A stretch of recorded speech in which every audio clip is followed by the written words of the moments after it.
What's happening, forum? In this video I'm going over the pop culture and horror references represented in Scary Movie 2. This film has a lot of them, much more than the first, around 2 to 3 fold with around 20 to 30 references total. I'm going to try my best to point out each one while also slightly going over the movie. So if you like this content, consider liking or subscribing, and if you don't, let me have it in the comment section.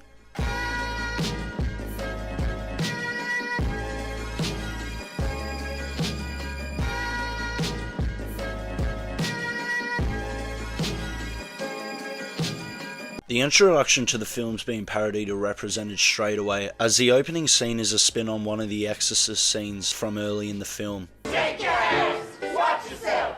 Shake your ass! Show me what you're working with! Suck.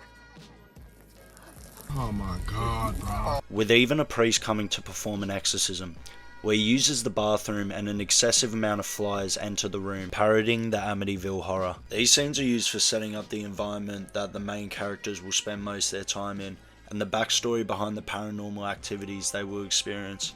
When we get introduced to two of our main characters, Cindy and Shorty, that are also familiar to the franchise, but in this film have no relation to the previous, as Shorty obviously died in the first film. We all go a little crazy sometimes. Bobby, no! Oh, shit! Making it an obstacle for continuity, where Shorty gives Cindy a lesson on how to be cool, a reference to a cringy scene from Save the Last Dance. We then meet Ray, another legacy character for the franchise, where his character is still extremely similar to his previous, especially his humour. Yo, dogs, what y'all think? Tucked in or out?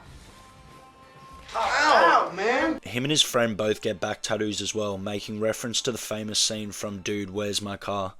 What's it say? Fuck me. Oh, sweet man. Ray, fuck me. We then meet Dwight I told you, Dave.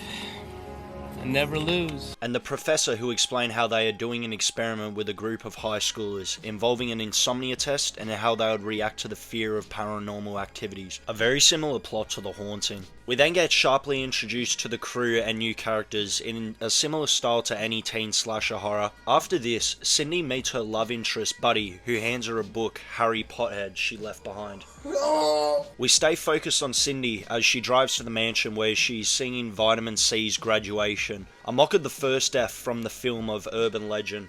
When Cindy arrives at the mansion, we meet Hanson's, who is completely out of pocket, Look at all what you got here.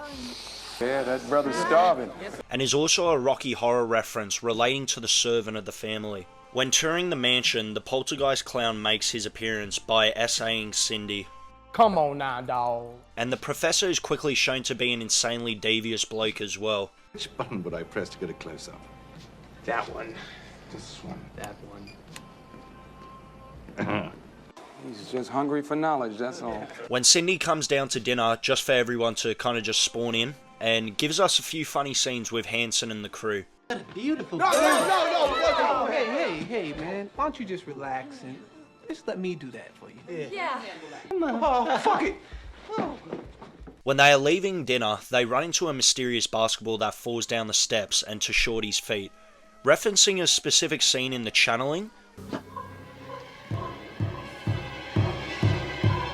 Starting the famous basketball scene, which all comes from an old Nike ad.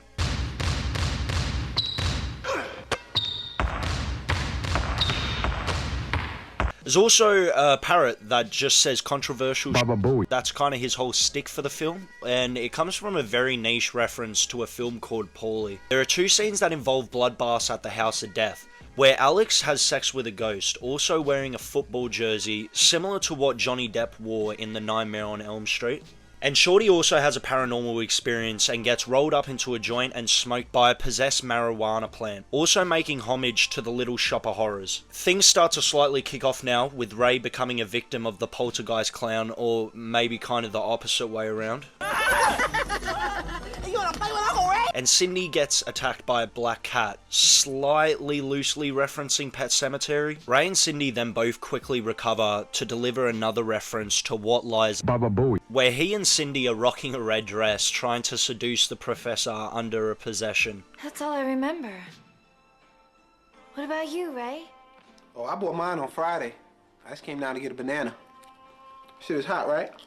The crew decide to hunt the ghosts by using goggles to see them and only having a cup and line communication, making fun of the Hollow Man's plot. When looking for the ghost, Cindy and Buddy find a skeleton in the furnace room in reference to the house on the haunted hill, and Alex's previous ghost love interest unalives her, and potentially referencing something during this scene, but I cannot figure out what it is. Cindy and Buddy get locked in a cold room by the ghost, and Buddy convinces Cindy to give him a hand job in a matter of life and death, and even references some lines from the Titanic. The main ghost of the house, who is a reference to The Haunting again, with its name being Hugh Kane, a play on Hugh Crane from the original, and Dwight have a Mission Impossible 2-like duel, with even reference to the Dove scene, and also lays down a Dirty Harry line. Do you feel lucky?